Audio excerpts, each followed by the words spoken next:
Hello friends, आज हम political theory का एक बहुत इंपॉर्टेंट टॉपिक पढ़ने वाले हैं, justification of democracy, intrinsic and instrumental. हम डेमोक्रेसी को बेस्ट फॉर्म ऑफ गवर्नमेंट क्यों मानते हैं? क्या सिर्फ इसलिए क्योंकि इलेक्शंस होते हैं? नहीं, पॉलिटिकल थिंकर्स ने डेमोक्रेसी को जस्टिफाई करने के दो इंपॉर्टेंट तरीके बताए हैं। सबसे पहला है इंट्रिंसिक जस्टिफिकेशन और दूसरा है इंस्ट्रूमेंट जस्टिफिकेशन। आइए दोनों को आसान भाषा में समझते हैं। इंट्रिंसिक जस्टिफिकेशन ऑफ डेमोक्रेसी, सबसे पहले जो इंट्रिंसिक का मतलब होता है वो है वैल्यू इन इटसेल्फ, यानी डेमोक्रेसी अपने आप में ही वैल्यूएबल है, इसलिए किसी और बेनिफिट्स की ज़रूरत नहीं है। सोचिए, एक क्लासरूम में टीचर सिर्फ मॉनिटर से पूछकर डिसीजन ले तो क्या ये फेयर होगा? नहीं ना।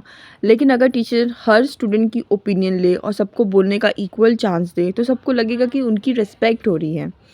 यही डेमोक्रेसी का इंट्रिंसिक वैल्यू है। डेमोक्रेसी हर सिटीजन को इक्वल इम्पोर्टेंस देती है, हर सिटीजन को वोट देने का इक्वल अधिकार होता है। इसी वजह से डेमोक्रेसी पॉलिटिकल इक्वालिटी को प्रमोट करती है, इसलिए डेमोक्रेसी मॉरली भी सुपेरियर मानी जाती है। अब हम बात करेंगे इंस्ट्रूमेंटल। इंस्ट्रूमेंटल का मतलब होता है democracy is valuable because it gives goods results, यानी डेमोक्रेसी एक टूल है जो सोसाइटी को बेटर बनाती है। आइए जानते हैं कैसे।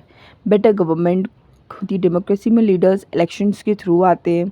अगर वो अच्छे काम नहीं करते तो नेक्स्ट इलेक्शंस में लोग उन्हें हटा सकते हैं, इसलिए गवर्नमेंट अकाउंटेबल रहती है। ये सारी चीज़ें बस किताबों में दी गई है, रियल लाइफ में इसका कोई एप्लीकेशन नहीं है। जो गवर्नमेंट है वो चली जा रही है, लोग सोचते नहीं हैं, तो फिर ये सारी किताब वाली धारणाएं हैं। Better leadership. डेमोक्रेसी में अलग अलग पॉलिटिकल पार्टीज compete करती है। कंपटीशन होने से सिटीज़न के पास बेटर लीडर्स चूज़ करने का ऑप्शंस होता है। Human development. डेमोक्रेसी सिटीजन्स को सिर्फ वोट देने का राइट नहीं देती, बल्कि उन्हें रिस्पॉन्सिबल सिटीजन्स भी बनाती हैं। लोग अपने राइट्स ड्यूटीज़ को समझने लगते हैं, पॉलिटिकल अवेयरनेस बढ़ती है, यानी डेमोक्रेसी सोसाइटी का ओवरऑल डेवलपमेंट में हेल्प करती है। डेमोक्रेसी के मिसयूज़ ना हो इसलिए कॉन्स्टिट्यूशन, इलेक्शन, मीडिया, जुडिशरी ये सब गवर्नमेंट को अकाउंटेबल बनाते हैं। Majority rules. अक्सर लोग सोचते हैं कि डेमोक्रेसी का मतलब है मेजॉरिटी जो बोले वही होगा, लेकिन बुक कहती है मेजॉरिटी रूल सिर्फ एक पॉलिटिकल मेथड है डिसीजंस लेने का। असली डेमोक्रेसी का फाउंडेशंस पॉलिटिकल इक्वालिटीज़ हैं। डिफरेंस बिटवीन क्या है इनके बीच में? तो जो इंस्टिंक्ट्स है वो, क्योंकि डेमोक्रेसी खुद एक वैल्यू है तो फोकस करती है पॉलिटिकल इक्वालिटी में, ह्यूमन डिग्निटी में, इक्वल पार्टिसिपेशंस में। और जो इंस्ट्रूमेंटल है वो अच्छे रिजल्ट से मिलते हैं, उससे अच्छे रिजल्ट्स मिलते हैं, इसलिए good government, accountability, better leadership, human development.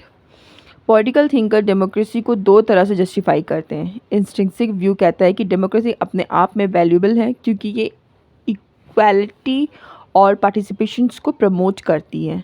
Instrumental view कहती है कि डेमोक्रेसी वैल्यूएबल है क्योंकि ये better government, accountability, rights protection और ह्यूमन डेवलपमेंट को इंश्योर करती है, इसलिए डेमोक्रेसी को दुनिया का सबसे successful and accept form of government माना जाता है।